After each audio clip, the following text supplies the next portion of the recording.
Alright, everything should be working. Hello, folks. How are yous? I hope everybody's having a good day. Okay, exciting day. I've got a bunch of stuff to show you. Very exciting. Big clappy. Okay, so before we get going, let's start with the regular, and the regular is today's page. So today's page is gonna pop up in 2 seconds. Just making sure I'm getting myself organized. Okay, so today's page is instant coffee. The suggestions on Friday were 3 prompts, and the prompts were instant coffee, late, and mammoth. And so that's a fun combination: instant coffee and mammoth.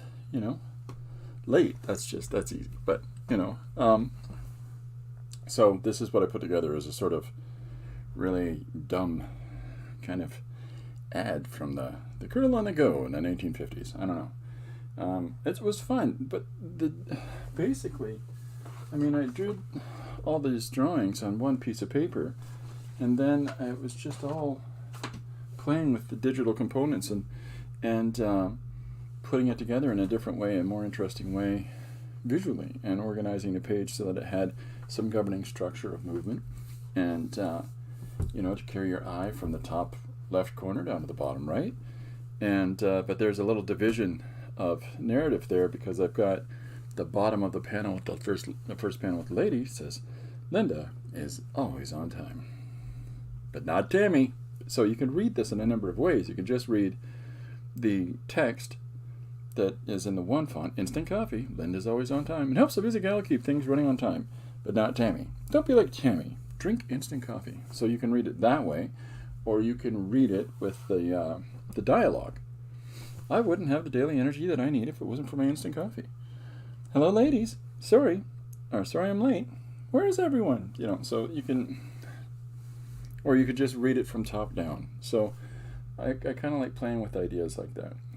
But it's been a very busy weekend. So I've got a lot of fun things to show you, and new and exciting developments, and a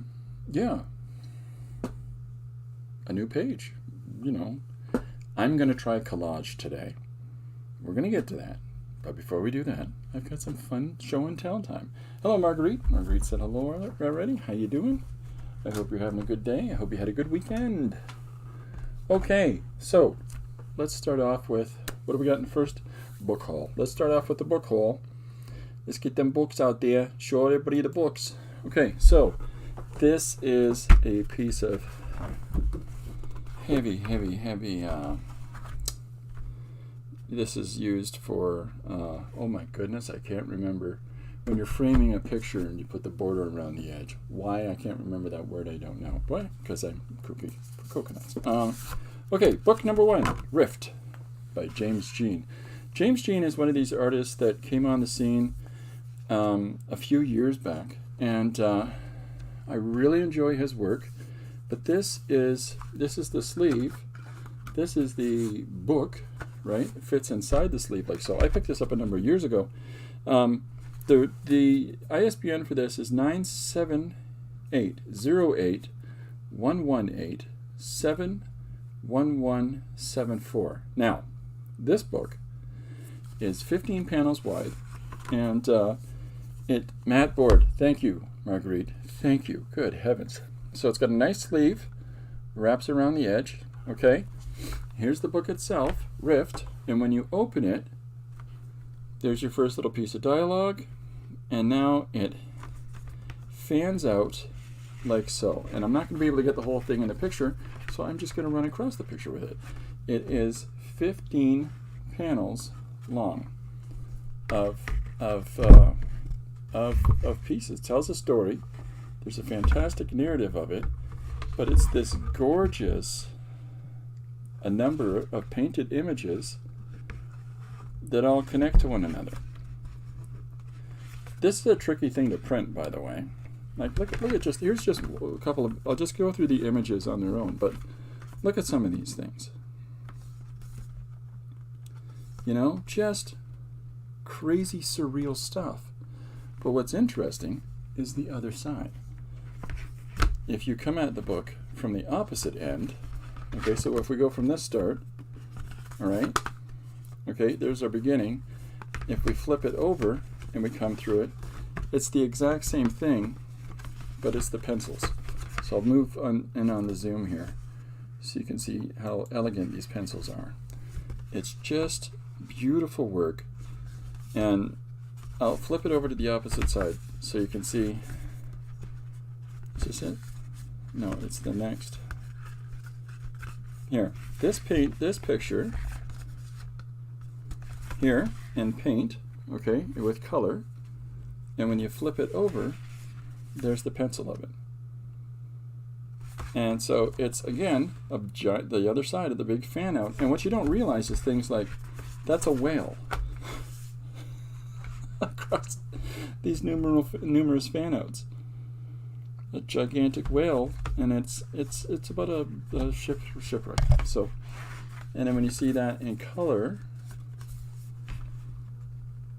just an absolutely gorgeous book. I've got a number of James Jean's things. James Jean got his start in the larger art industry by doing the covers for Fables comics. And after doing the covers for Fables comics, he had a really hard time breaking into the art world. And it was doing really interesting books like this that James Jean was able to do. So how you doing, Anne? Welcome aboard. So that's our first book to show you, and I already told you the ISBN, but you can see the fan out images. Next is Phil Hale, fantastic painter. This is one of the Swallow books that were put out by IDW a while back. And Phil Hale, fantastic contemporary artist. Here is some of his paintings.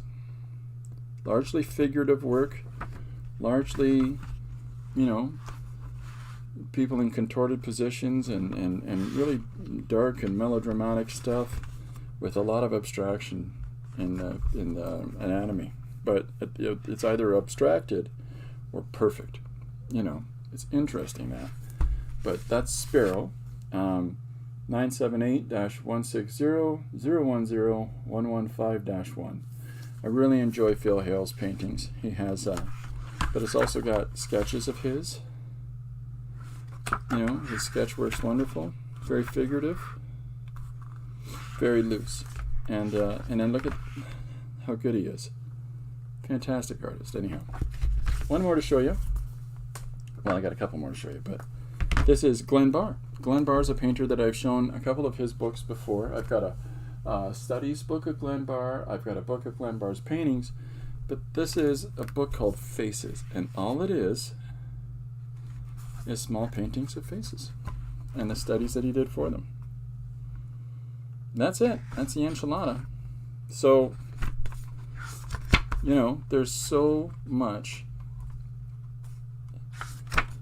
interesting approach to mark making here. I really like his stuff. I don't look at Glenn Barr's work enough, but he's got a really fantastic... That's Klaus Kinski, the German actor. But he's got a real stylized look at things. Very surreal, you know, but also very classic. So, Robert keeps on cutting out. I don't know why that is, folks. And Robert says I'm having technical difficulties also. Yeah, I'm sorry. I don't know why. What's going on? I can't. I don't know what it is. Let me just turn off my phone in case that might help. I don't know. Not doing anything different today than any other day. So Marguerite closed everything and came back. Well, welcome back. Okay, so this is Glenn Barr's work. Just a lot of good fun, and no ISBN. Oh, it's inside. I saw it. 978-0-86719-767-9. A couple other books, just and then I'm going to get into the next fun thing. This is a fantastic National Geographic, typically thick book that Christopher buys. That is just chock-a-block full of all sorts of different cultures and this sort of religious, you know, building and approaches to expression and art and it's just like, look at some of these structures. It's just crazy and gorgeous and interesting, and there's so many beautiful images in this book that I'm not even getting stupid cameras. Not even in the right frame. I apologize. Look at some of these photos of some of the fantastic accomplishments of the humans over years, you know? So many interesting explorations into expression and celebration. And despite whatever people believe, there's an absolute grace to the fact that, people celebrate the things that they believe, right? And try to paint that, and try to draw that, and to build things, to monumentalize that, and it's not just the whole mankind conquering the universe, mankind contorting nature to suit our needs. It's this beautiful, elegant making of celebrated images. I just think that's awesome. So I picked this up a while ago. 07922-7313-3. This is an older book. But the other thing I picked up that I wanted to show you last week, but I didn't get a chance when my mother-in-law was looking at it, and she's finished looking at it now, is I got Norman Rockwell's America. Now I've got another Norman Rockwell book, and it's a great book, but it's got a whole bunch of things cut out of it. This is a complete overview of all of his work, and it's celebrating. It's got his sketches, it's got his paintings, it's got all of the covers of the New York Times, or not the New York Times, what was that? What was the thing he did for? Saturday Evening Post. And just a phenomenal amount of work. I've been really enjoying Norman Rockwell lately, and when I was a kid, I'd look at his paintings and go, I don't get it, walk away. But so this is another fantastic book, 6 inches thick, as per usual. So this is a bunch of the books that I've just got sitting around in the studio here, looking at on my desk, and it's one thing to make images and to make stories and stuff, but it's another thing to appreciate. Just see how other people approach stuff, what other people have had to say and to develop as well.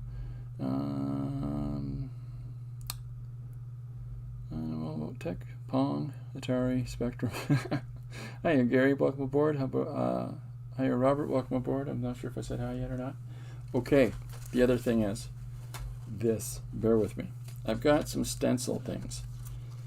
This is a little booklet that has Egyptian stencils, and each one is, just another different symbol of, Egyptian totemic mark making. But there's some fun patterns in here that I'm going to incorporate into what I'm doing, and I'm looking forward to this. That's actually a cow with a hawk on the back. That's the universe. So this is a fun one. Dover Little Activity Books. This was $1, $2.25 Canadian. So this has got to be old. 2003. So I don't know if it's available anymore, but look up Harper 978-0486-431-093. That's cool. And I found a little welcome home stencil. I don't know if you can see that very well. Let me try it with this. Welcome. So this is fun, and this is an old Simply Stencils. The other thing I got is this, Ancient and Living Cultures stencils. And so this is from Goodyear Books. This is Symbols of the Navajo. And what is in, again, it gives you a little history on the Navajo and some of the symbology and how to incorporate their life and their, habits and history of their culture. But I like this because, whether or not I just utilize it, I wouldn't just necessarily utilize these as a static image, but they have these punch-outs inside. And this pattern is fantastic, and aspects of that pattern can be used, or these as well. I appreciated this Navajo culture, etc. But you know, some of these things can also be incorporated in other ways. It's just part and parcel of them, not necessarily just wholesale representing the images that are given here. So I'm looking forward to that. There's so many little parts, because once you start punching this out, you're going to lose all of this stuff in the center. So I don't know how you do that. So that's what I mean. As soon as I start punching anything out, this thing's going to be a whole bunch of different images. Be careful how you use the hieroglyphs. You get them the wrong way around, and boy, it can get crazy. Not even heard of the Book of the Dead until it got strange. There you go. Linda's in the balcony. Hi, Linda. Welcome aboard. So that's another thing of stencils that I've got. And then, so on Friday, I showed you that I tried to make a stencil. And I utilized it in the background of an image that I did last week. So I finally sat down and realized, you know, I can just make more stencils of whatever I want. And so I drew a picture of a loon landing on a surface, and I cut it out of this sheet of plastic that I have. I have a number of these sheets of plastic. And so I've tried stamping it on a couple different things. And I'm enjoying the results. I'm enjoying what's coming out of it. And I used this with a roller with paint to start off with. And then I realized the benefit out of using a sponge, you know, like a little makeup sponge, okay, and dabbing it over top of the thing and having it go through. So I'll show you how that worked, you know, less thick and clunky like it is here. Although there are benefits to that. So this is the first one I did, so I'll be putting these in the pages. And then the second one that I just did one this morning, and so here it is, the thing that I cut out. And so I carved out, so this is my second stencil. So I drew a forest, and then I cut away all of the excess around the trees. Looked at it as just a positive negative image and cut away all this excess. And so then I sat down with the dabbing method with the sponge, and I came up with this, which I'm pleased with. You know, so if you lay it over top, there's, ooh, magical beans. So this is fun. I'm going to figure out a way that I can stamp one over another so that I can get a deeper and more complex forested area in an image, right? So then I tried it out utilizing, first I did Slap and Dragon method with ink over top of white paper. You put ink with water, you dilute it down on a plastic surface, and then you take a piece of paper and you slap it on top and you just drag it across. And so it gives you this wonderful, aqueous, you know, just smear method, which, you know, it has its own result, and I'll use that as a base to draw on. But then when I put the stamp on top of it here and dab through a couple different values, this is what came out. So I'm really pleased with these. You know, I'm only a couple in, right? This is the first one. You know, this is the second one. So I'm gonna, well, actually the second and third, because I did that stripy line pattern. But yeah, so these are some of the stencils that I've made. It's not as fancy as other people's stencils. Definitely not as nice as the ones that come out of PM Art Studio. But I kind of like this sort of thing, and can find ways to utilize this sort of thing much easier than this. This is its limitations. The house is more benefit to me than the hearts and the welcome. So, you know, and then I'm going to incorporate some of the parts of this, but I don't want to just put Egyptian eye symbols on everything. So it's about utilizing some of the patterns, right? Or utilizing them in such a way as it just becomes sort of an abstraction in the background.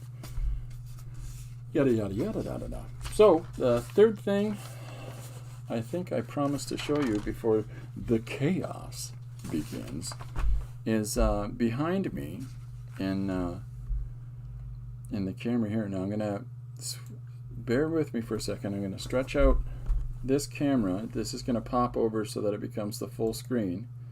Don't be afraid, it's just me.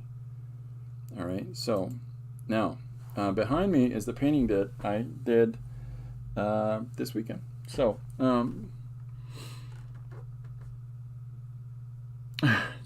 Robert says the thing that he doesn't like art is there's always so much to learn, always. It's how it is, you know. It's if anything that you do, anything that you engage in, anything that you enjoy, there's always more to learn about it.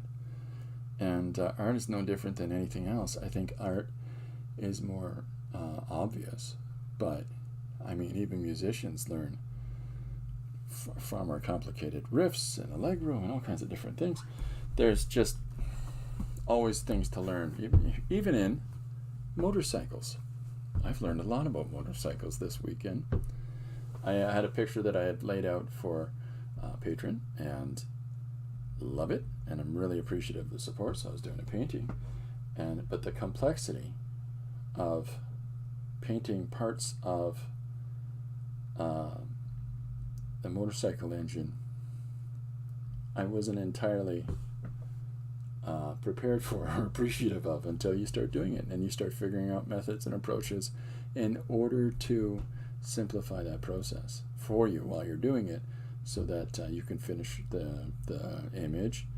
And this is it turned into a really, so at first it was very challenging, and I wasn't feeling good about it, because I was just sort of getting back to painting, and aside from a couple little studies that I've shown people, I haven't really painted very much in a few years. And so at first it was challenging, but then immediately kicked it into high gear for me. So I'll show you what I got here. This is the painting that I did. I'll have to bring it closer because it's too big.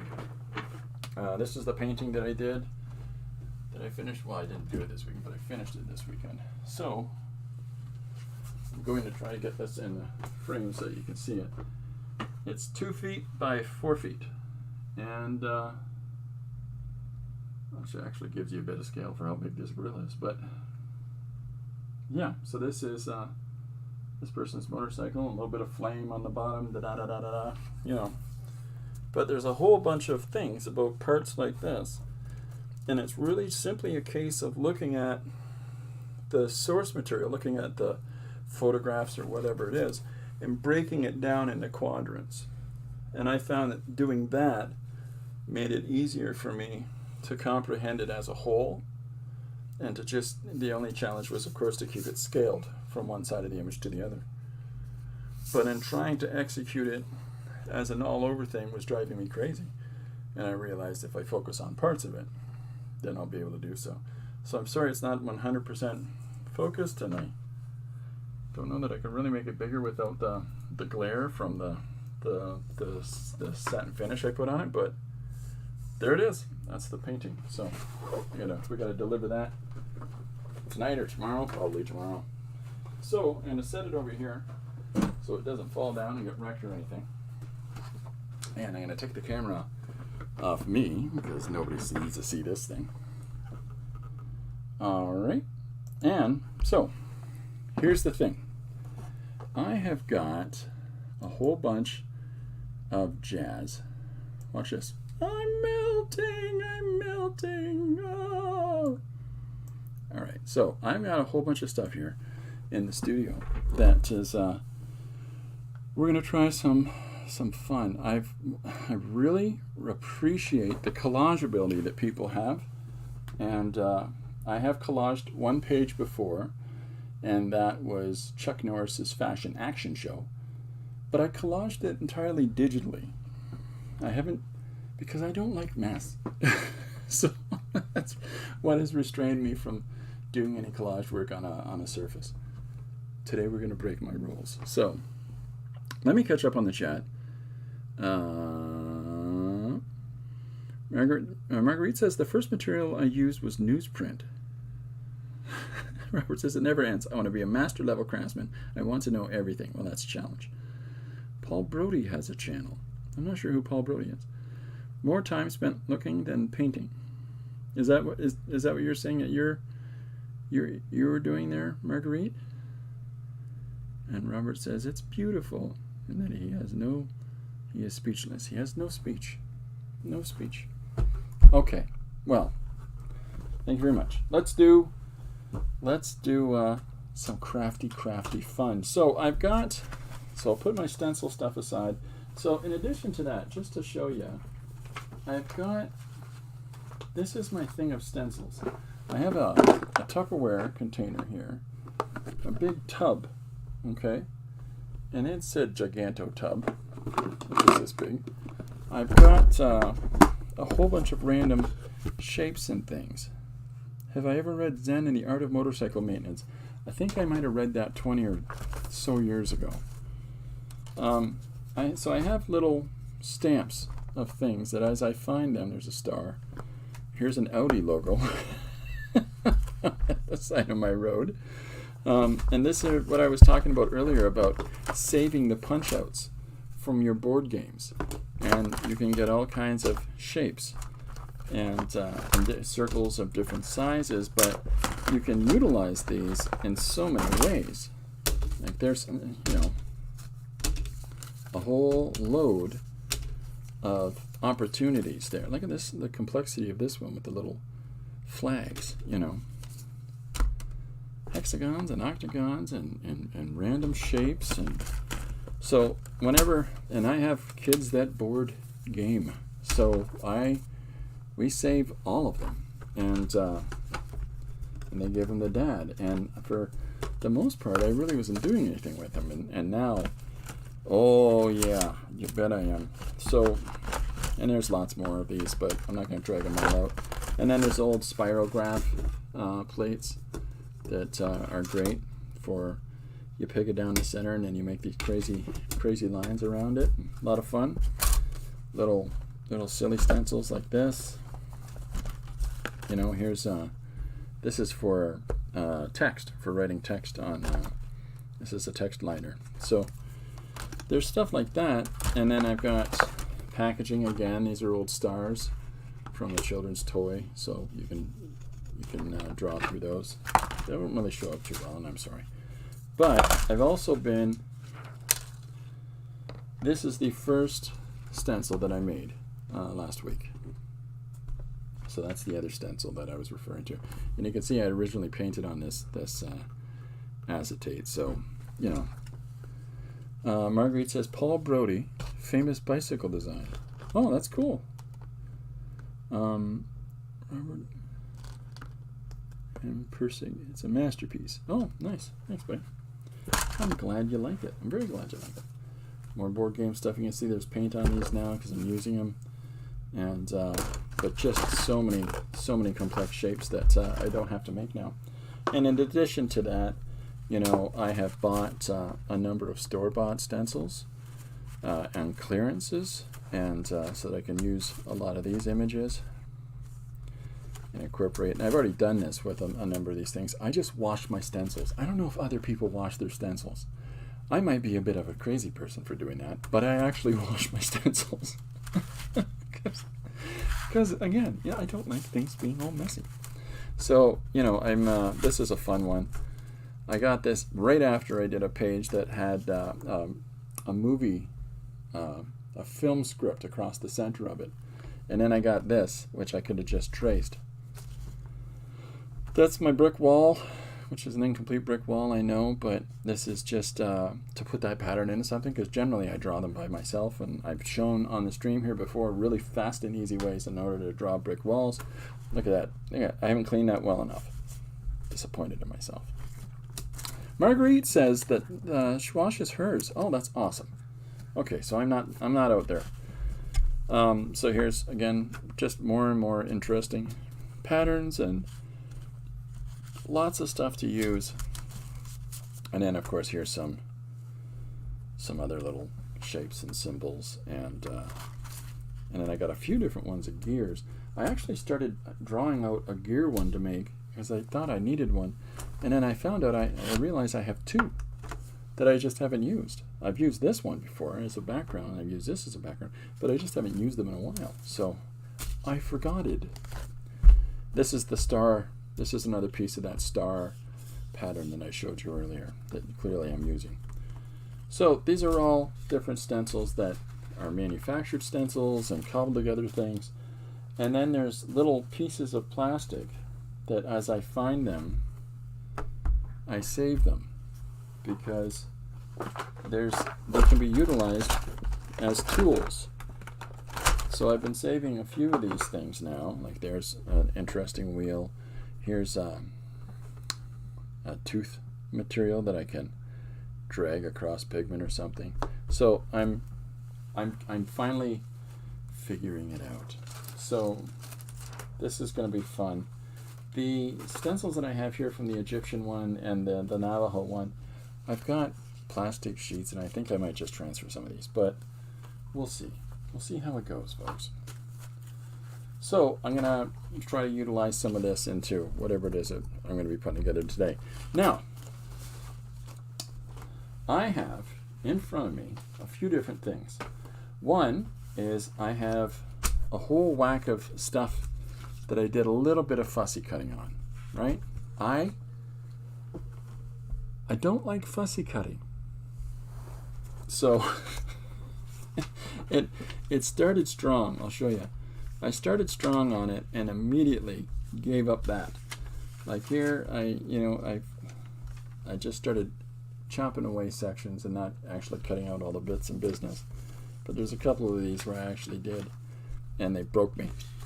But then there's stuff like, one of my favorite U2 songs, Lemon. Anyways. And even though this is a coffee maker, I love the complex looking machinery that it is. Even though this is the interior of a watch, same thing. So, and here's this guy, and some grapes. So I'm just putting together a whole bunch of different things. Now, I wrote down in the book the prompts for this month for the makers. And, I got citrus here. I got a blue. I don't know if it's periwinkle. But I've also got some other fun things to put in, like little hole reinforcement labels for when you're doing, stuff in a binder, right? So we'll use some of that. I can't find a whole bunch of stuff from the stamp swap that I had. So Marguerite says, move the paper, hold the scissors still. I like that, Marguerite. So this is some really heavy black cardstock. And so this may be our base to put stuff on and to use. Now, I've picked up some super heavy matte, some texture matte last week. I can put some of that in there. I've got gesso, I've got regular old matte medium. I've got glue, I've got paints, I've got all kinds of stuff to put together here. So I thought I'd do that. Now, I'm going to put this rough piece of business underneath there so that we can use it. Now, I've also got some acetate from images that I've drawn, and before I learned Photoshop, I would draw a sketch of something, and then I would lay acetate over top of it. And when I laid said acetate over top of it, I would trace out what was on there, the original sketch. I would trace it so that, let me put a piece of white paper under this. I would trace it so that I could flip it over for the page that I was working on. And so I found a couple of pieces of this, and I thought, well, why don't we do something with this? This is pure chaos, what I've got here, folks. Here we go. There you are. So I thought I could incorporate some of these acetate pieces into whatever it is that I'm doing.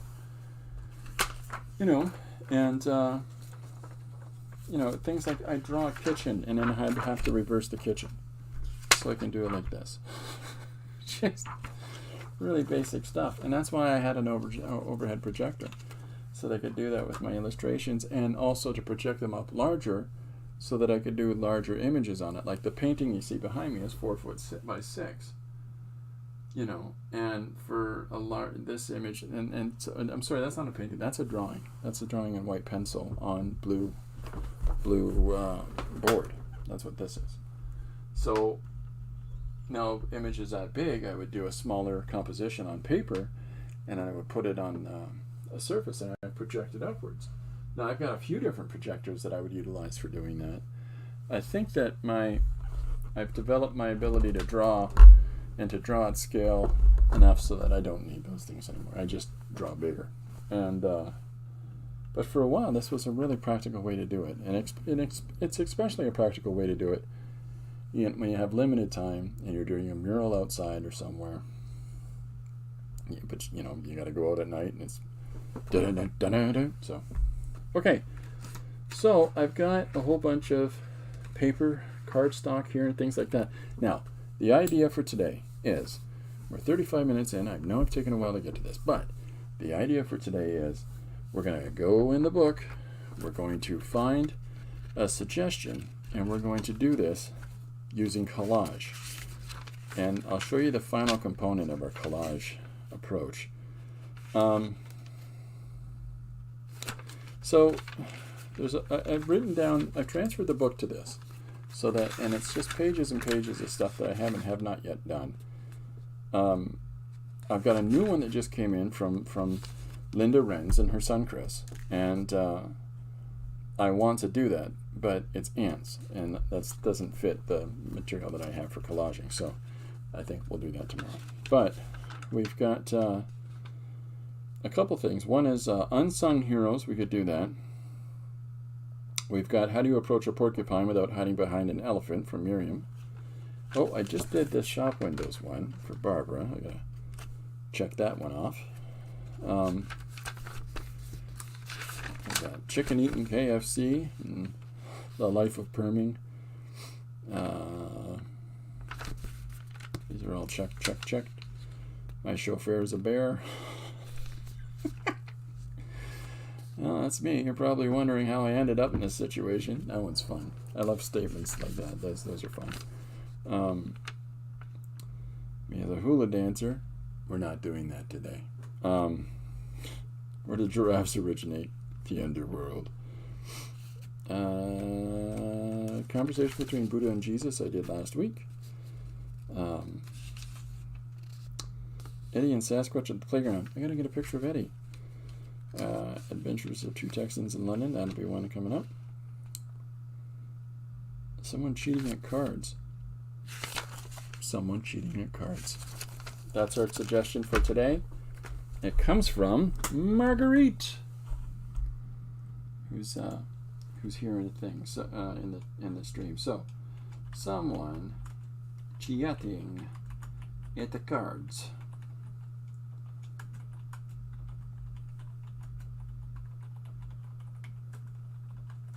It takes me forever to type, and Lori, when she types, she's infuriating because she goes, and suddenly it's 2 paragraphs. Like, literally, it just looks like she does this.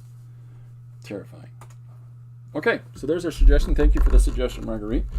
And I've got it in the book. So, someone cheating at cards. I'm writing it here because I'm so forgetful. So, I've got a couple things that I can utilize. Now, there's a few things that I have. I'm going to move these over. But we may well use that. There's a few things that I have around me. Let me see if I can find... I had some pictures of... Oh, there we go. Look at this. This works. Now, I know that this is a stained glass and it's not a playing card thing, but it's the same sort of motif as stained glass on playing cards, right? So... I don't know. That's some Inspirato that I've got to the side, but I want to do something with that. My exposure as a young person to collage was Mr. Terry Gilliam. And if you're not familiar with who that was, Terry Gilliam is the 6th member of Monty Python. And so Terry Gilliam is let me do this idiot. Oh, look at that. She's a wonderful actress.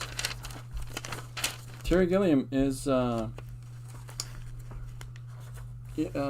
silent partner of Monty Python. The other guys were doing a lot of the sketches, but Terry Gilliam was doing all of the animations. And then he would be in a bunch of the sketches as well and give input to a number of them as well. But he was the core guy for animation. And if you look at the old Monty Python animations, they're brilliantly funny. They really are. And half of it was him illustrating, and the other half of it was him cutting out things. So I saw his process. I actually saw a demonstration of Terry Gilliam, how he does his animation. It was an old thing from the 1970s, I think it is, and he shows his process, which is so rudimentary. Every time he lays out all the drawings, he has to lay down a sheet of vellum over top of it all, and try not to blow anything off the table as he's slowly laying that gigantic sheet of vellum down. And it's about a 3 foot by 4 foot sheet. So these pieces that he would do, they were huge. Okay, so I'm just going to, and remember kids, knife safety is important. So I'm just going to cut out the queen. I like Marguerite's hold your hand steady and just move the paper around. That's a lot of fun. But I'm going to chunky cut this until we figure out what. Now I've also got paints and inks and different kinds of paper around me right now that we could easily be putting in and utilizing. So I'm not too overly concerned about things because I can cut in. But let's just rough something together first. What shall we? Hello folks. Hello Jim. Okay, so here's our first. Now I expect that the images for this might be a little bit larger, and I expect that, and the reason that I'm doing the image on a panel like so is, and then I'll scan these and format them into pages, but the reason that I'm producing them like this is that this way I can, I don't know, do something with them. I have stacks of paper in the studio here, stacks of all kinds of finished pages and all kinds of finished illustrations and different projects, and they just pile up because I'm not very good at doing something with them, and I'm working on that. Anybody who wants to come to my house and organize me, that'd be great. No, that's crazy. That's like asking somebody to step in the center of a tornado. Okay, so someone is cheating at cards is our suggestion, and that once again comes from Marguerite. So I've got a couple things that we can use. Now I've found a whole bunch of just in a home decor book. Lori went through all of her magazines, picked out all the ones that she's no longer interested in and having kicking around the house, and she gave them to me. It was a stack like this, and I cut that stack down to like that. But I found some interesting things, and then I painted on paper. Oh, here's is this the one? No, it's not it. Doesn't matter. So I've got all kinds of things that we can utilize in the composition as well, and different flat surfaces that we can use. But what I thought I would do is take all of these royal family pictures, and these would be my characters. We'll give them different names. So, if you're a royalist, brace yourself. I'm not going to do anything mean or cruel with them, but there's so many patterns and textures and things like that. Now, the suggested words for the makers group, and that is makers of mixed media on the interwebs, on the U of tubes. The suggested words for that I have misplaced are armor, love, seal, armor, armor or love, seal, bubbles, primrose, I don't know what color that is, I think it's a blue, torn book page, woven texture, petals, calendar, and citrus. Well, we got citrus. We're good there. We got some petals we can incorporate. We've got, I'll tear a book page out of whatever. Woven texture. This is what I was referring to with a lot of these patterns that I found here. Armour or love. That one's easy. I disappoint myself a lot. So, calendar. Well, I'll make a calendar. Bubbles. That's me. So I'm going to try to incorporate some or all of these elements in here. Primrose is usually a yellow. So much easier. Thank you, Marguerite. Okay. Because I saw a picture of primrose and it had a yellow center and a blue flower, and I'm like, is it blue? Is it yellow? Forget it. So I've got some of these woven textures here that I can incorporate. Some of these, right, like so, right? But we're going to try to do this using these prompts and using Marguerite's suggestion. So someone is cheating at cards is our opener. So I thought what I would do is try to figure out how to assemble some of these things together. And like I've said, I've got all kinds of, look at that one, there we go. I've got all kinds of things in which we can use. You'd think I would have these a little more organized. So we use this. We've got that wonderful weave pattern. Woven texture works. Okay, we'll leave this citrus out. We'll have to utilize that. Yellow flower.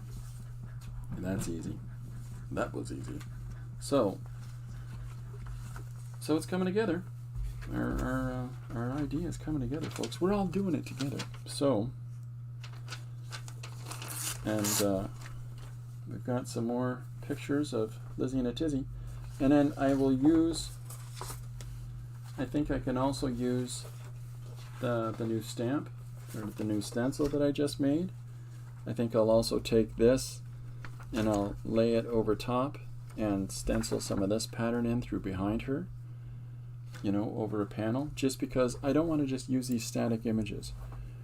Primrose would make a good name for a pig.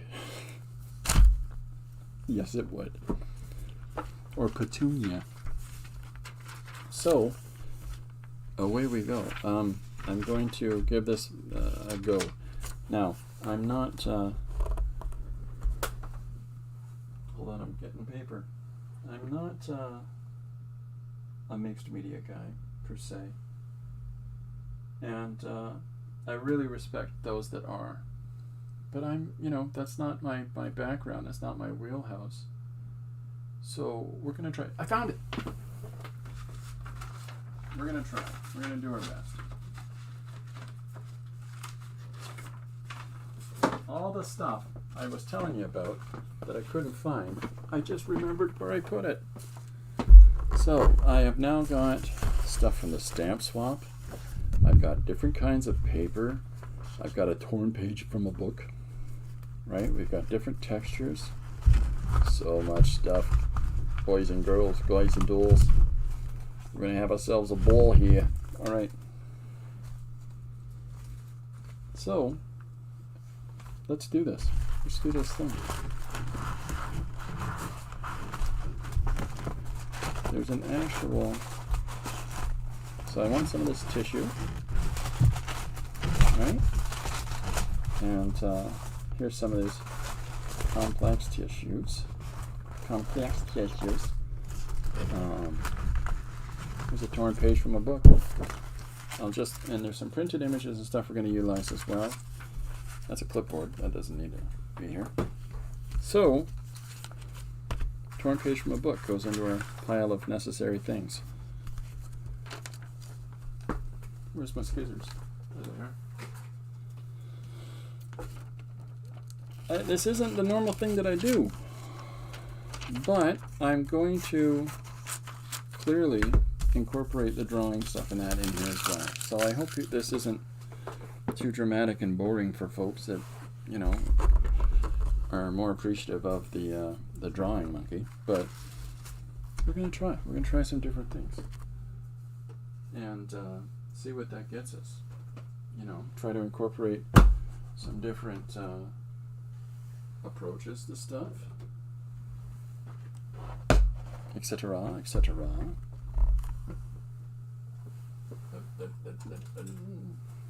Okay. So, I think the thing that always is remarkable to me, especially with a lot of mixed media people, is we have our particular ways of working, and in our particular ways of working, we have what is comfortable for us, for cleanliness or not, around us, and for organization or not, around us. And I'm the same as anybody else. I just, you know, there's certain things that I like the approach to, and certain things that I really don't. And today we're going to challenge a whole bunch of that. So, what have I got myself into? I'm not watching any more of this. This guy's crazy. So here's a page from Hello magazine.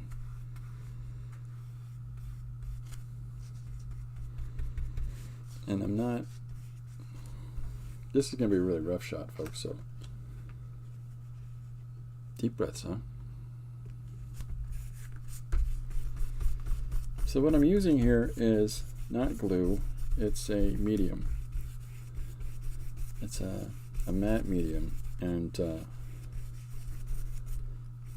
you know, I put some under, I put some over, and I like the wrinkles, and I like the messy bits of it, the monkeying around.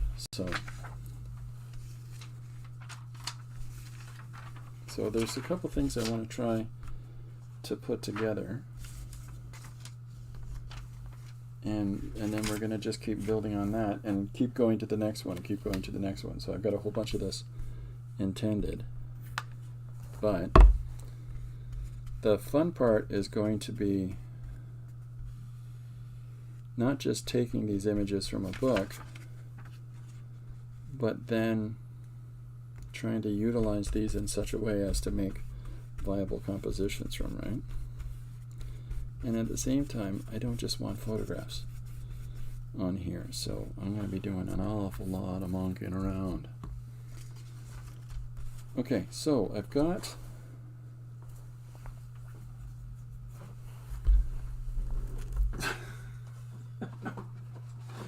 sliding back and forth and back and forth.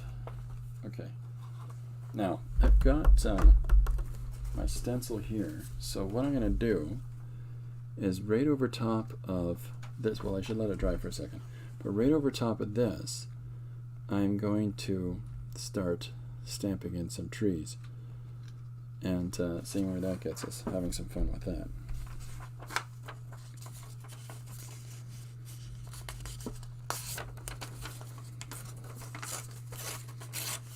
Now, I've seen so many people approach this in such a deliberate and thought out, well thought out and organized fashion.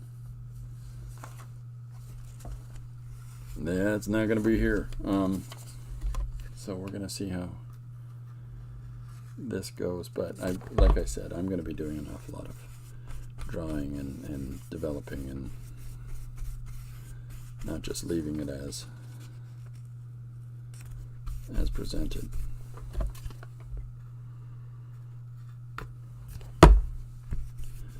I'm getting low. I gotta make some more of this. It's more liquid than matte medium usually is, and I prefer it that way so that I can work the way I work and work at the speed I do. I'm missing stuff. Anne says hi to Jen. There you go. So thanks everybody that stopped by. I know it's a little different than normal, but we're having some fun. We're having some fun in the sun, folks. So I've got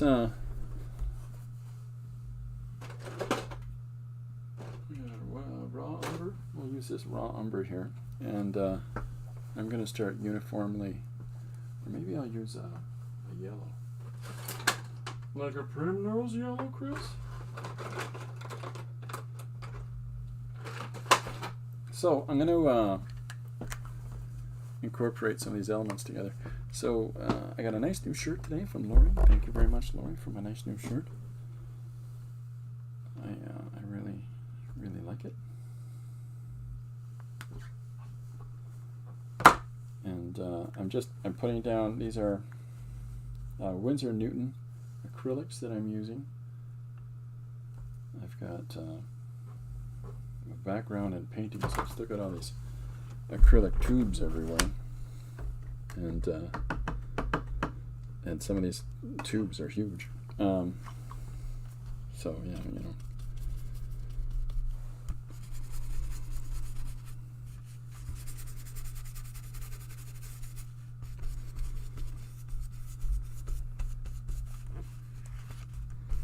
We're just going to haphazardly assemble this together and put Lizzie and a Tizzy on top in just a second.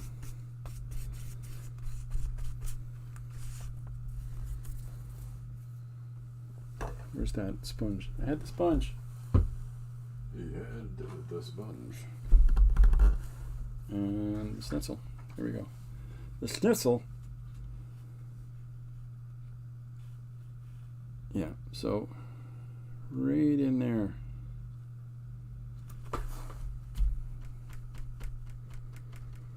So I've got a raw umber that I've applied to a makeup sponge, and the stencil that I just drew and cut out. And so I'm just going to tap this through the stencil. I kind of like the ghosty quality of it. It's not as solid and opaque as it would be on, say, a jelly plate or stuff like that, or if I was to roll over a much thicker amount. But I'm trying to incorporate it into the image.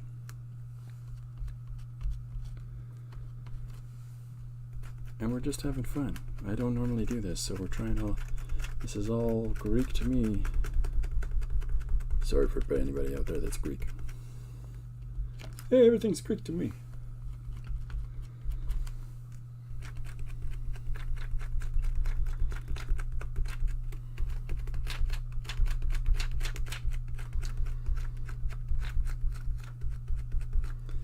So there's probably 50 different ways I could have done that easier, folks. I'll figure them out as we go along. If anybody has suggestions, you're more than welcome to put them in there, and I'll read them after. So, as usual, if people have one-page story ideas that they want to suggest, please feel free to do so. And we'll try to incorporate those into a page for you. Put them in the book, and just randomly pick one out of the book as I'm working. I try not to plan anything beforehand, right? Okay, so there we got some trees coming through. That's good. That's kind of fun. So I'm going to play with this just a little bit more. A couple different ways. Am I missing anything? Okay, just making sure. I know this is a bit of a departure from what I'm normally doing, so thanks everybody for giving us an old chance here.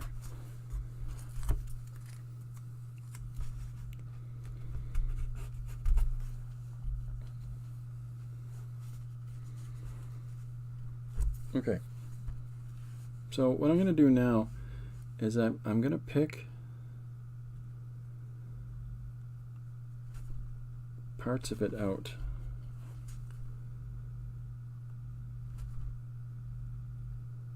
And so the second half of anything like this, when I'm doing these stories,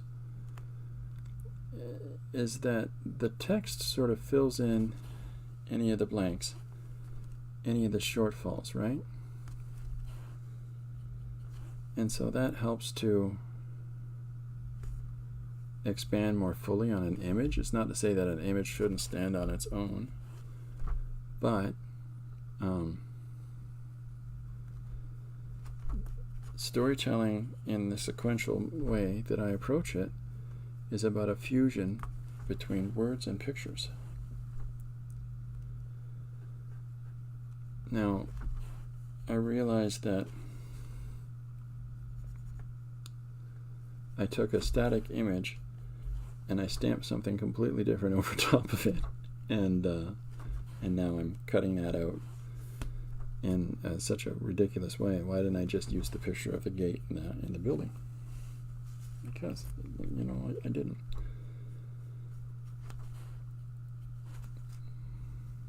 I'm just trying to build up a panel that still works as a standalone image in and of itself, but I'm trying to build up a panel that introduces our first character, who's excited to go a-gambling, to go to the card game.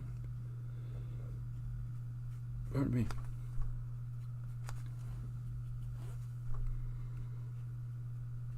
And we'll use the queen to do it, because why wouldn't we? So this is going to take layers and layers, and I realize that, and I respect that amongst the people that are, you know, the makers of mixed media collage work. I don't want to disservice anything with my crazy, expeditious, haphazard approach of assembling images. So I do recognize that I'm going to have to put layers and layers and layers down.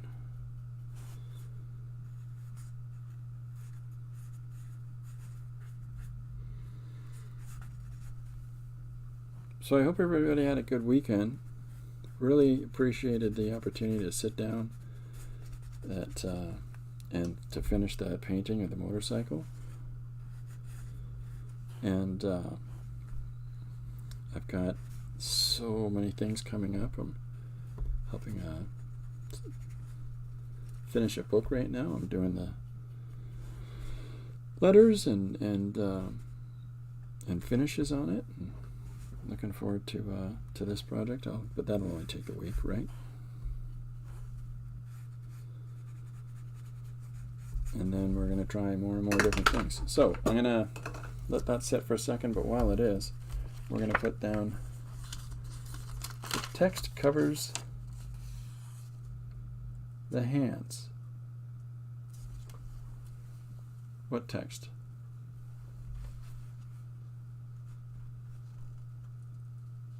Text covers the hands. I don't know what text it is. I'm sorry. Okay, so we've got this started. And like I said, I'm going to pull more detailed stuff out. So if I'm putting down and pulling up at the same time, I'm okay with that.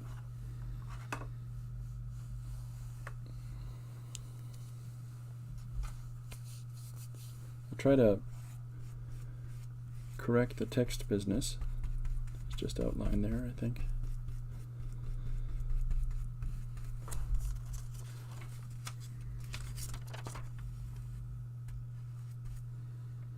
Yeah, the taller girl, she's taller than I thought she'd be.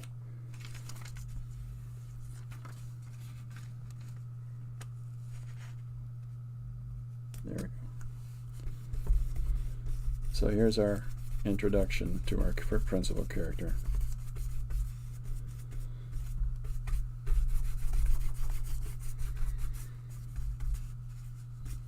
Pure chaos.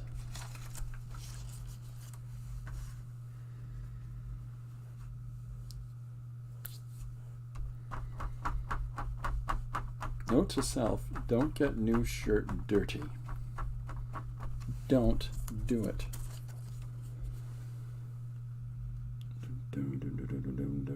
There it is there. Okay.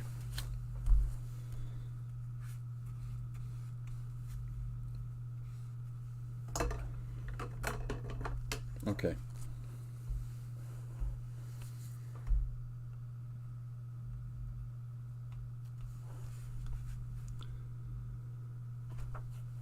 I gotta get Where's what I'm looking for? There it is.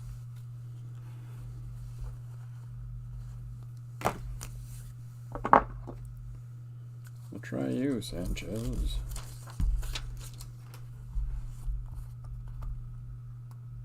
Now, I'm not sure how often. See, I think I'll put the next image on this surface. So we keep putting this tree element throughout the thing. But I'm not sure how often people end up spraying down layers of this as they're working. But I feel like some do, you know? So this is just a brown ink that I'm throwing in here now. And I'm emphasizing these trees that I stenciled in a moment ago with my new handmade stencil. This is an ink, not the acrylic I initially put it down with, because the acrylic was not coming through opaque enough.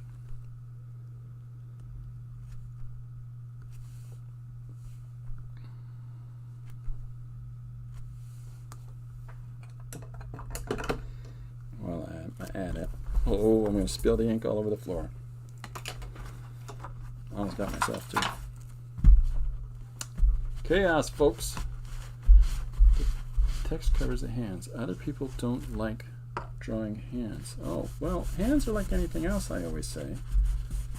That no matter what it is, the challenge and the complexity of whatever it is that we're trying to draw, if we just look at it in fundamental shapes, it does change the headspace on it a little bit. You know, in that if we see it as this thing is hard and this thing is not, then we're always going to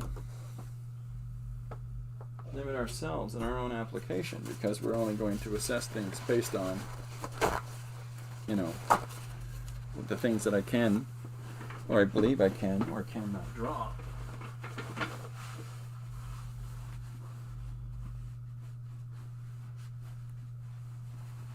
And that's not, sorry, I'll be there in a sec.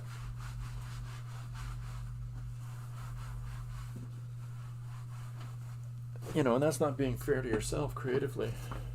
But I get it. I totally get it.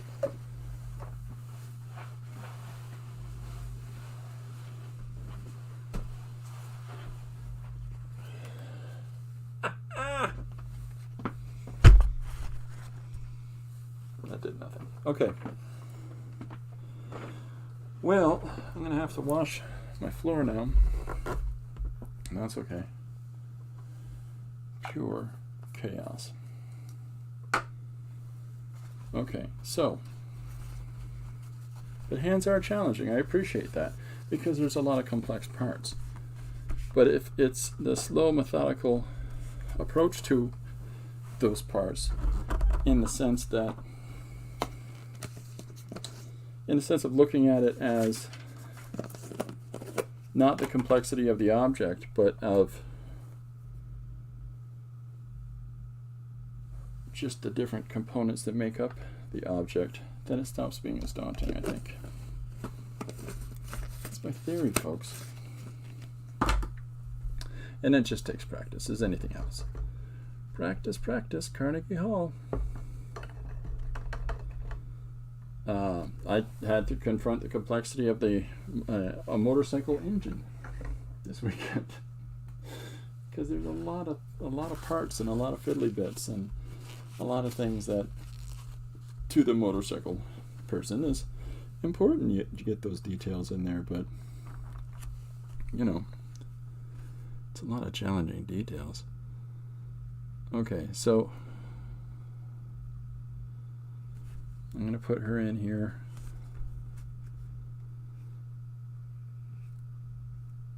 And then we'll paint back in the wetted area around her, or just leave part of it embossed. I don't know.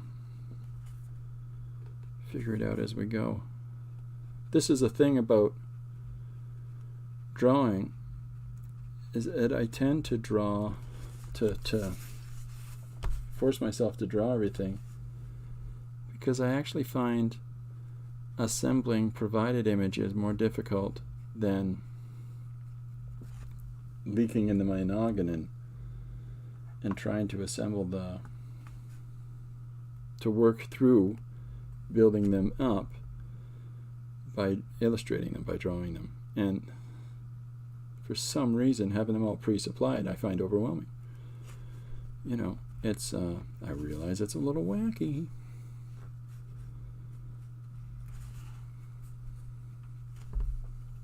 But we all have our ways of assessing things and our ways of understanding things, right?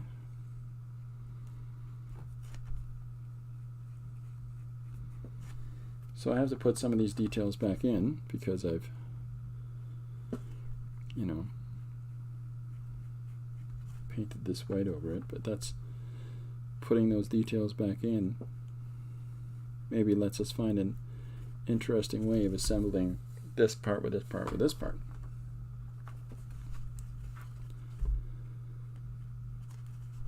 But the gist of this opening bit for this story is that this young lady is very excited to go and play some cards. Our suggestion for today is someone cheating at cards. I'll let you in on a hint. It's not going to be her.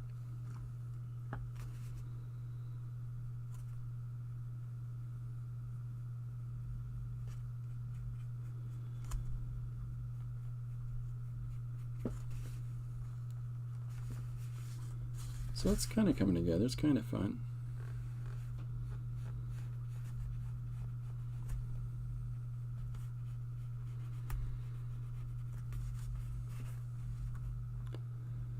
I use clear palettes when I'm working, and so oftentimes when I'm using these clear palettes,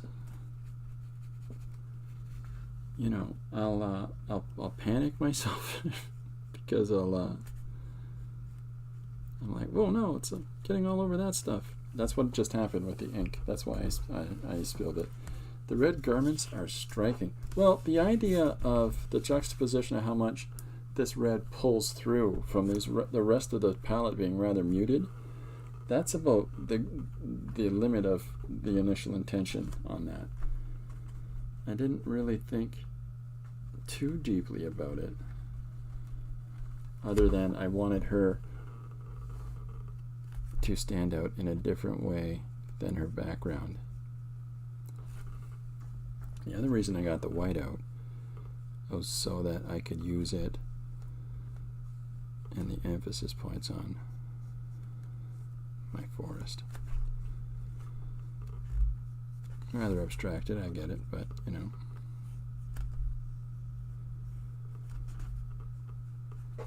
And then once I get this sort of value push on the background with the trees, I'm going to come back in with this, the new stencil that I made, and I'm going to stamp over top of these trees this pattern again and try not to get any on Lizzie. So it's like a putting down, taking away, and putting back down again.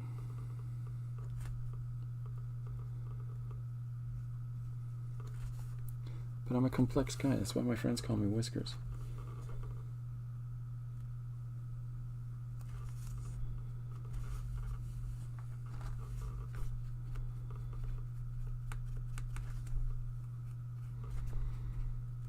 I see so many beautiful things that people are producing in a number of the different collage streams, and I'm so impressed by it. I really am. And I really respect that those independent voices from one another and all the different processes that they apply.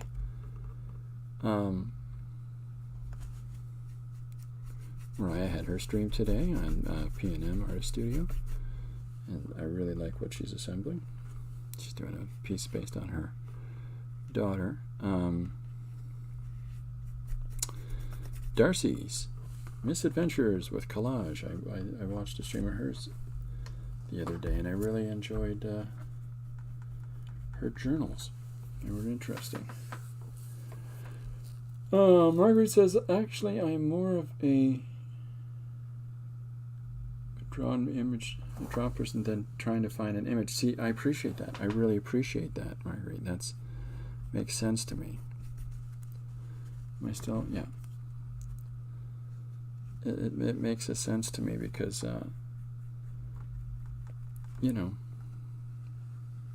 some of the whole application of images just to me feels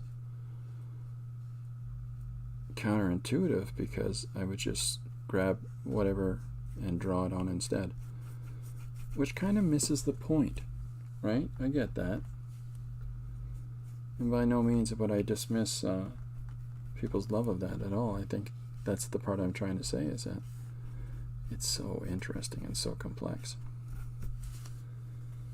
what people come up with.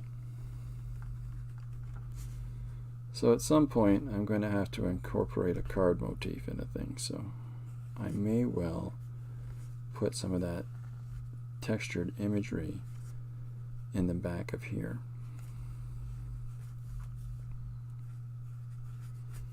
But for the immediate moment, we're just getting down all of these background values. So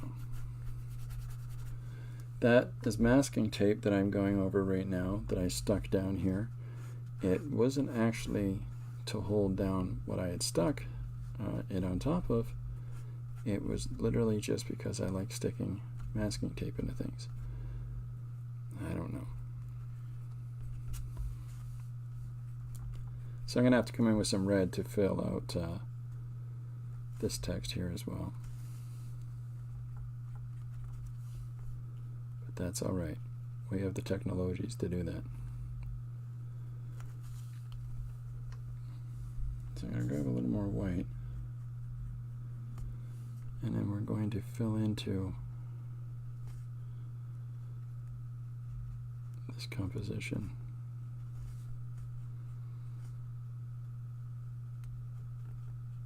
As though we're blending in. This feels fun and liberating to me, that it really is just go for it. It's less of a, I feel like it's a less of a structured expectation of images than I normally have on myself with having to draw stuff out.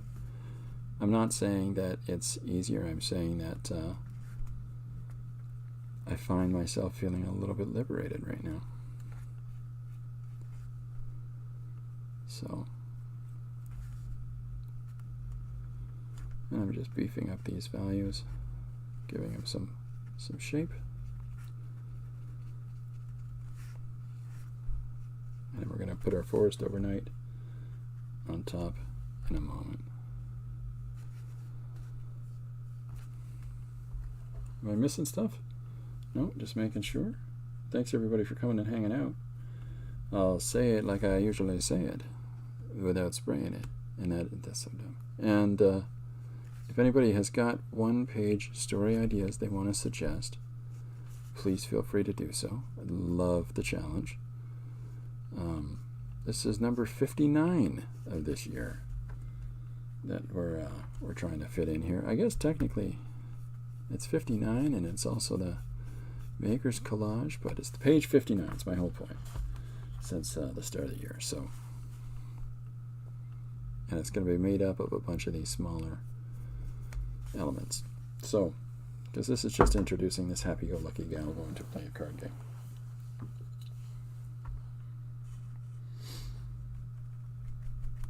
So hopefully that's still, whoops, I'm sorry.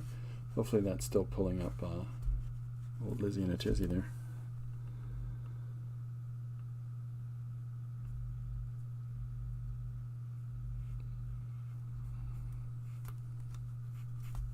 So this is a black heavy-duty cardstock that I'm using. A little pad of them that I've got.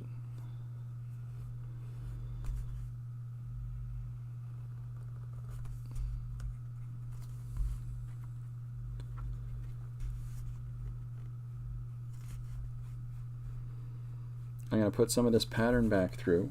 I'm going to weave some of this in. Oh, get it? Weave. Anyways. One of the suggested things. But I'm going to just put this sort of base throughout, and then we'll come through and put some of these ornate little bits of information back in here. Because if you've noticed, it's an earth tone and a nice deep blue, almost like a Zorn palette. She's looking extra aces in her purse. She's not holding extra aces in her purse. That's so great. Okay, so I've got this ornate pattern down here from the rug. So let's try to follow through with a bit of this.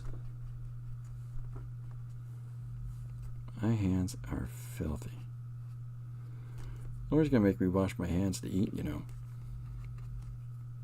Christopher, you go wash your hands, she says. And she's right.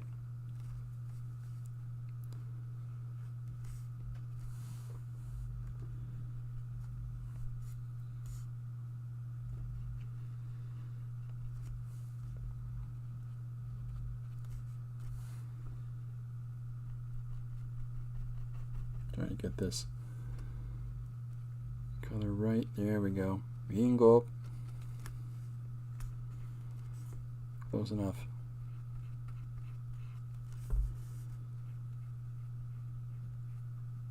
Leaving a thin little yellow bit of business around Elizabeth Windsor.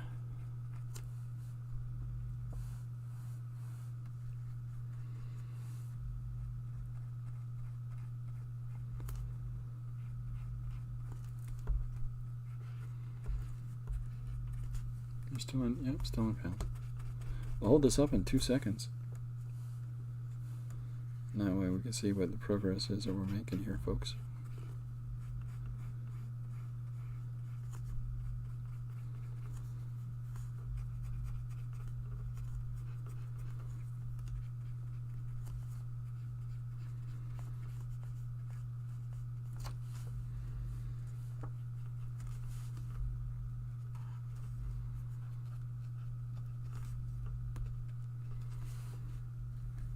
So just expanding out some of these little interesting abstract design motifs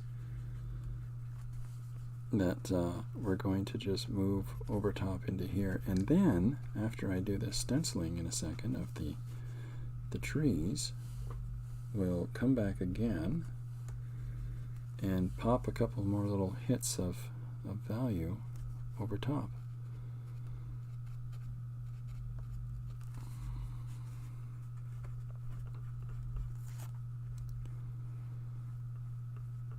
And then I'm going to come in and do a little bit of line work around the outline of the queen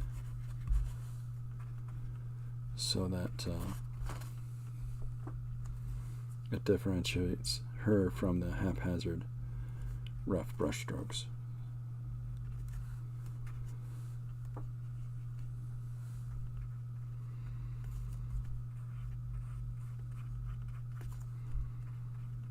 And so some of this stuff, despite however complex we assemble the image, the realization is that in sequential storytelling, I have to afford accommodation in my whatever the drawing or composition is by making sure that I have left space for text. And, you know, so some of this stuff, no matter how complex I'm going to put certain marks in certain places, they're going to get covered up.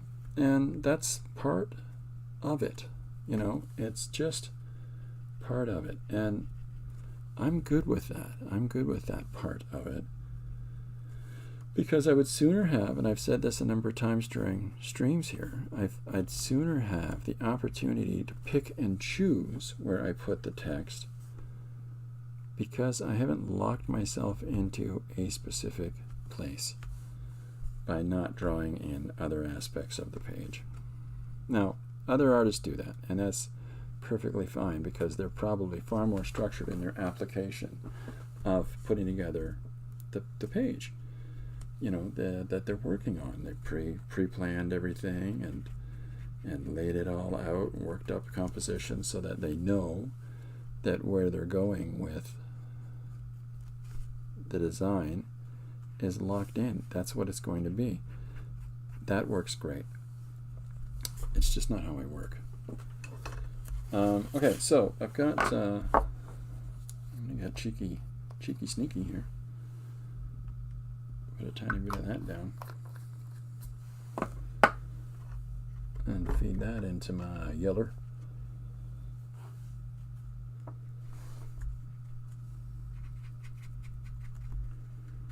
To try to replicate this value. Now hold it up, see where we're going. There's Elizabeth there.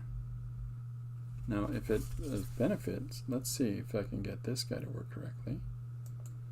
Okay, so here we are tighter in. I'm going to do my darndest to keep this in frame. There we go. So we've matched our complex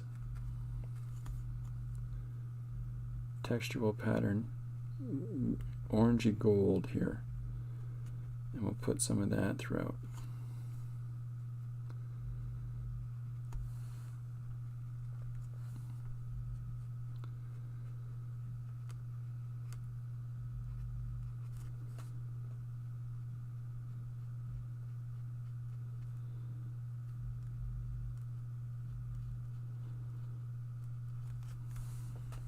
So it's just,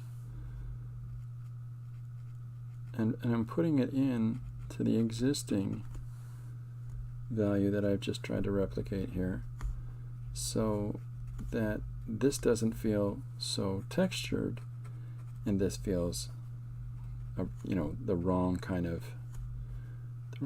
texture, I think is what I'm going for here.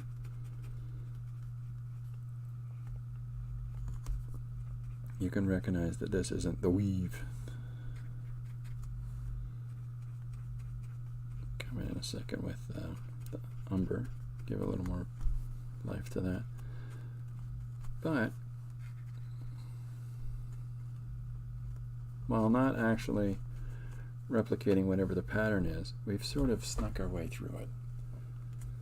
I like the idea of Lizzie holding the aces in her purse, but I kind of like the idea of the reveal of Lizzie to be the one who's... I've put Elizabeth Windsor in a few different things, and every time I do, like I have a page where Nicolas Cage impersonates the Queen Elizabeth in order to give a COVID address, and this was during the early days of the, you know, lockdowns and everything here in Canada, and I always have people call her a pip. I don't know why. She's a pip, I always have people say. I didn't realize that I'd done that. And she's been in a couple of pages since, and in each time somebody ends up calling her a pip. And it wasn't until I was going through past pages and picking ones out for publication that I realized I'd been doing that. I just, for whatever reason, keep calling her a pip. She's a pip. Okay, so I'm putting down some of these fun shapes and bits of information. And again, text may well just cover all of it. So who are we doing it for? Us. We know it's there. And we're the cool kids at the back of the bus, so that's what matters. And I'll put some blue, some green in here in a few moments. But before I do that, let's get that forest going, so that you're not sitting here going, "What are you doing in the forest, Chris?"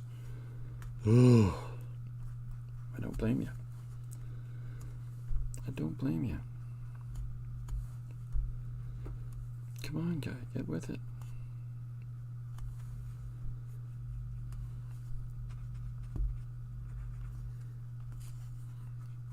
We'll fix up these feet as well. Give them a little more shape.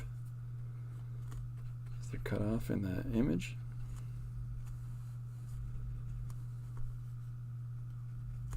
Okay, so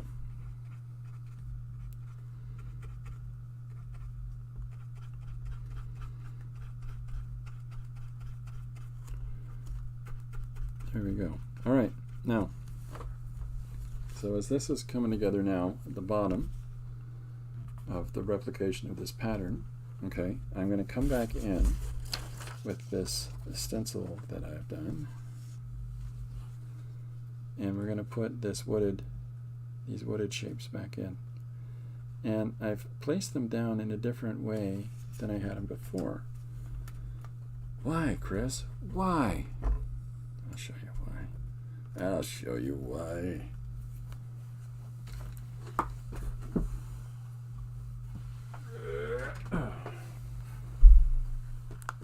So this is a burnt sienna that I'm mixing in with the raw umber. Hello, I'm burnt sienna. Hello, I'm raw umber. And a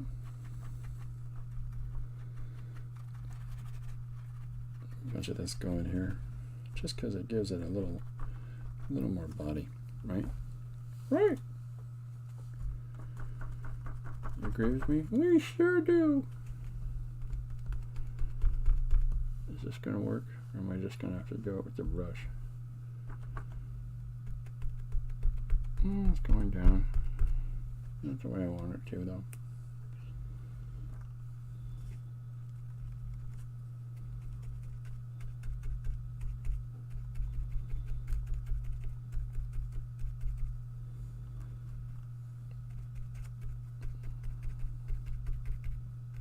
So this tone that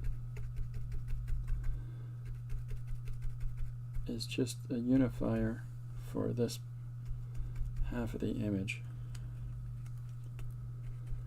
And the idea here is to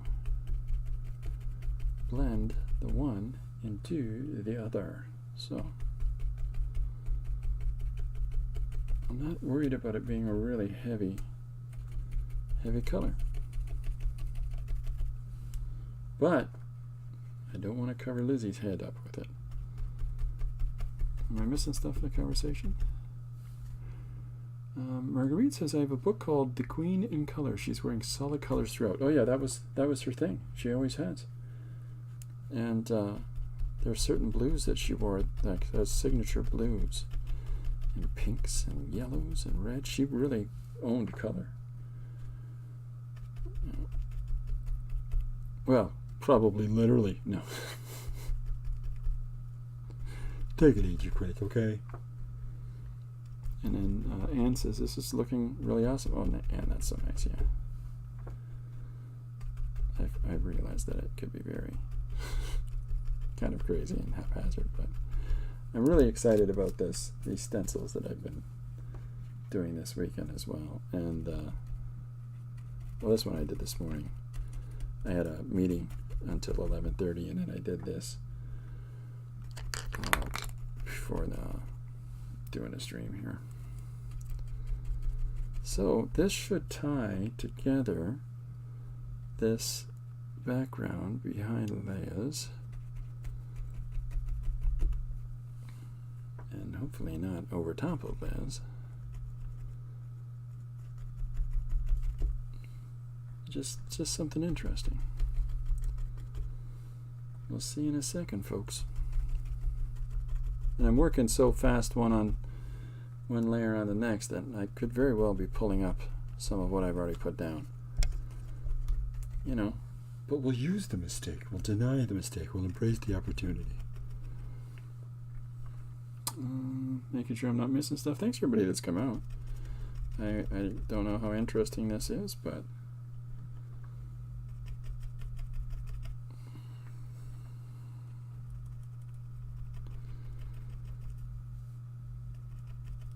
okay, so we'll get a little bit more in here, and then we'll make sure we've got the planes blending together.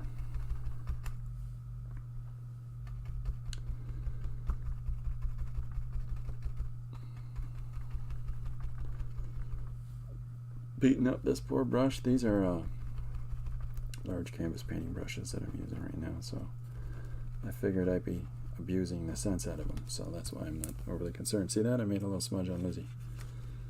I'm sorry, Your Majesty. Oh, that's not good. That's not good either. Come on, young lady. You stay there too. Good. We can fix you. There we go. So there's more of that background going in. Give a little more bonkety boink in here. It's a official art term. Put a little blankety blank in that, and all the kids will like it.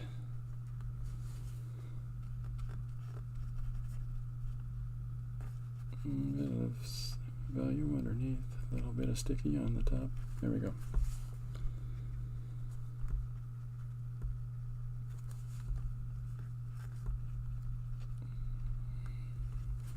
Okay, so it's coming together. Slowly and surely. Don't call her Shirley. All right.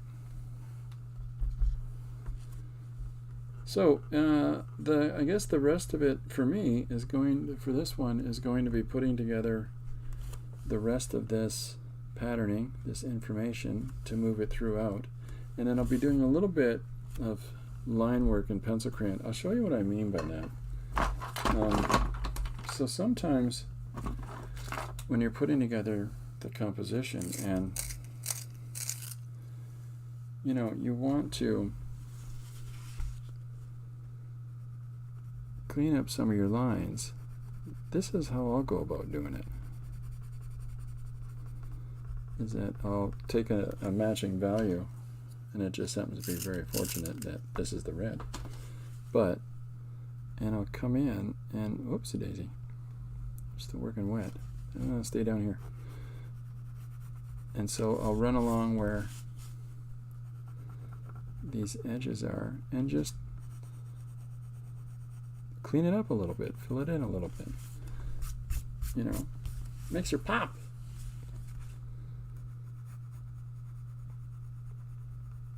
Like so. So I'll hold that up. So hopefully you're seeing how around the edges of her dress now, those lines are returning to be a little more crisp. And it's just taking different values and running through the same way. Now I'll use pencils, I'll use pens, I'll use whatever to do that little bit of line work, that little bit of edging. But and then we can also incorporate some of this red, because you can see these dots that are here and here, and so we can enjoy putting those in a couple other places in order to build up the continuance of these patterns, right? Well, it's getting too wet up there, but so that I'll be doing a little bit more of that, and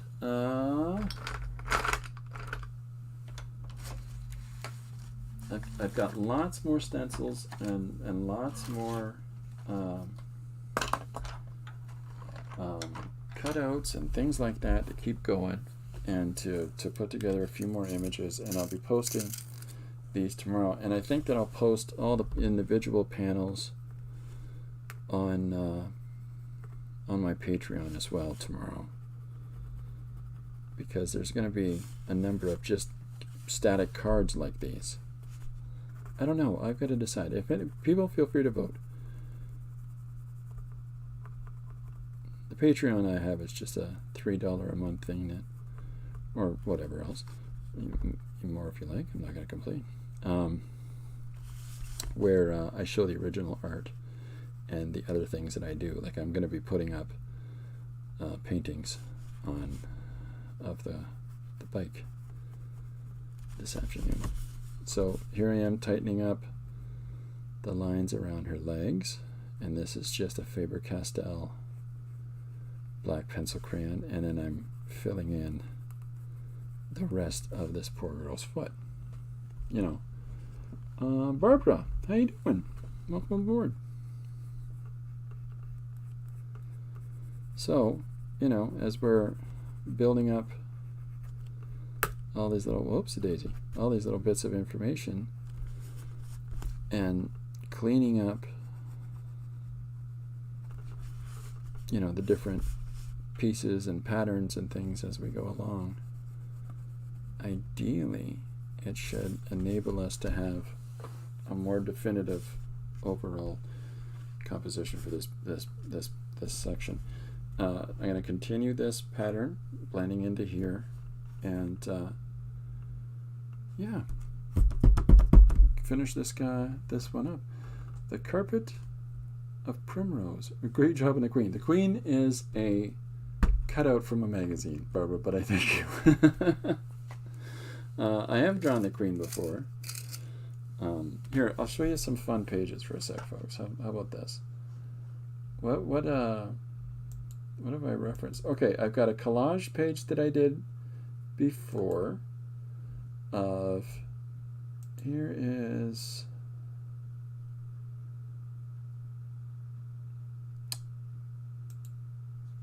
here we go. This is Nicolas Cage as the Queen.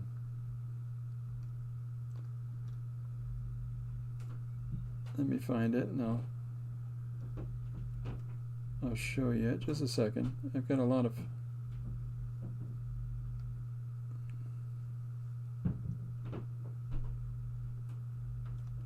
pages. A little too many if you ask me.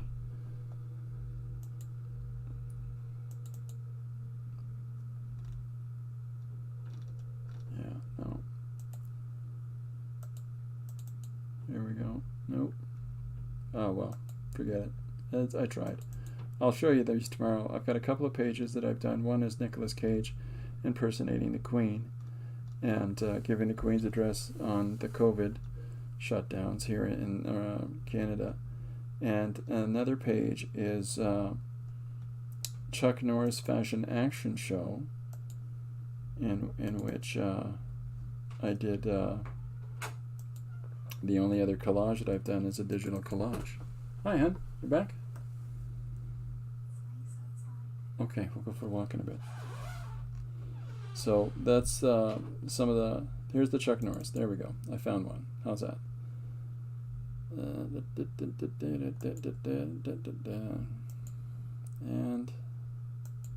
there you go. So this is the Chuck Norris page that I did, where I put together a bunch of elements and unified them with some bordering and some panel explosions and things like that. And this is Chuck Norris. Chuck Norris actually had a fashion line in the 1970s of action jeans. They're literally called action jeans. And so I could just imagine a Chuck Norris fashion show where everybody's strutting up and down the walkway in their action jeans, and of course Chuck Norris is kicking everybody's butt.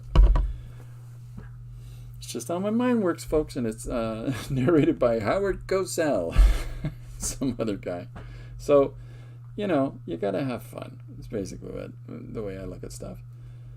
And then, of course, today's page is a bit of an assembly as well. So yeah, this has been an experience, a learning experience. But I'll pull in on Lizzie so you can see where we are so far. So here is, I'm building in this woven pattern, and I've got the black pencil out so that I can put in some of these weave patterns in these colors that I've been putting down, so that it just extends the woven nature of the, you know, through the areas where it's actually me applying those base colors. And I'll hold that up so hopefully you can see that a little more clearly. So I'll be developing this further.